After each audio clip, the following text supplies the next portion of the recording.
Hello. Today's reading is Slide Rule Diptych by Nancy Jentsch from her book Between the Rows.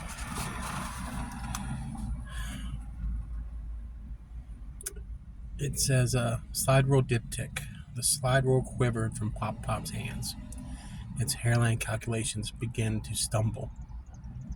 He stared, wordless and stubble-cheeked, backed for years by his Windsor chair. We groped in his twilight's tar for a key to wind his neurons till they ticked again.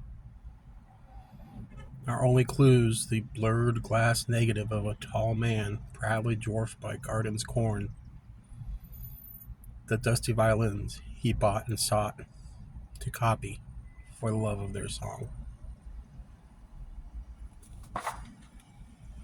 My age-spotted hands now glide the bar behind the slide rule's cracked window, reach beyond the faded hairline, winding time back to our first meeting.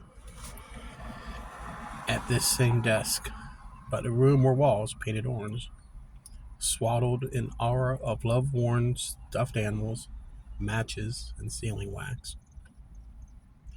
That only the budding verses of teenage song could unlock. My hands had touched the complexity of this keen mind Parkinson's had pocketed.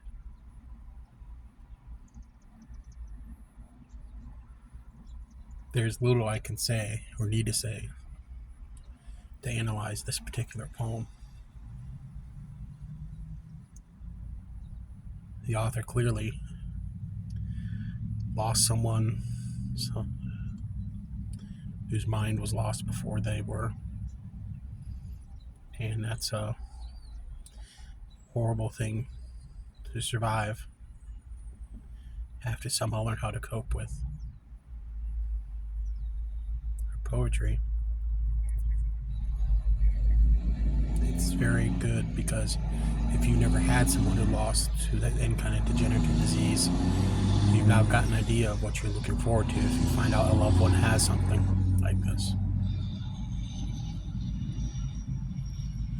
And the positive memories that the author holds toward Pop here are self-evident.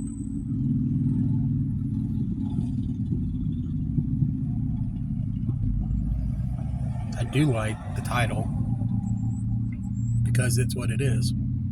Slide Rule becomes a diptych because it causes her to ponder the holy that is there in the memory of Pop.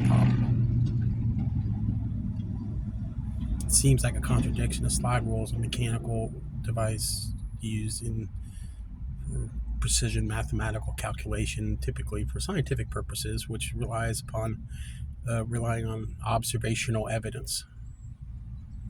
Diptychs were traditionally used by the church to teach parts of the Bible to a population which largely was illiterate, kind of like a comic book version of the Bible, so to speak. And when you put those two things together, it doesn't seem like they would fit, because faith is all about accepting things without having observational evidence. And when you put the two together, it's like, oh, shouldn't work. But in this case, it's exactly how it works. The slide rule is the diptych into the recollection and love and memorialization of someone who's deeply loved by the author. That's as much of an analysis that I would need to say about this, because you can feel the love in every line. It's incredible and moving, powerful, and sort of soothing. So, thank you for sharing an intimate memory, Nancy. Frau Jentsch. I really can't call you just Nancy, Frau Jentsch, but thank you.